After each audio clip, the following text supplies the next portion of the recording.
There's a book that sits on my bookshelf that is unlike any other. It invites people to go out and learn about the world in order to better make sense of what was written in it and in order to prove its own authenticity beyond a shadow of a doubt.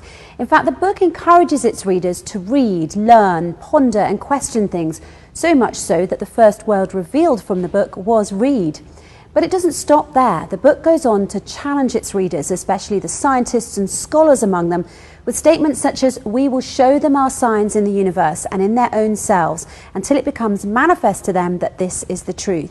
The author of this book gives us the total freedom to either believe or disbelieve in what he wrote.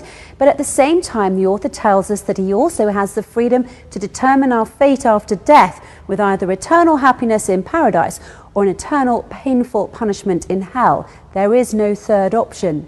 The author swears that indeed what is written inside this book is very serious and is not a joke.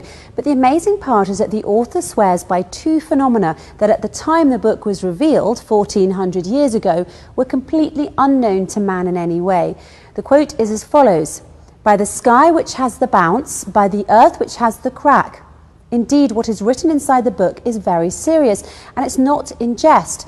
Do you know what these two phenomena are? I will tell you. Simply put, when space is stretched out, it bounces, while when the earth is stretched out, it cracks. How is this possible? How could a book revealed so long ago, before the advent of basic modern tools and technologies, contain such accurate information about scientific phenomena?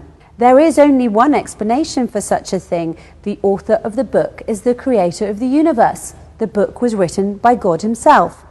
Do you know the book that I'm talking of? It's called the Holy Quran and is such an impressive book that it would forever change the course of the world. The Quran was revealed to the Prophet Muhammad over the course of 23 years in the 6th century. It was a miracle back then and remains a miracle to this day. Though the Prophet Muhammad received the revelation and transmitted it to the people, he did not have any part in writing it. In fact, the Prophet Muhammad was illiterate. He never learned to read or write.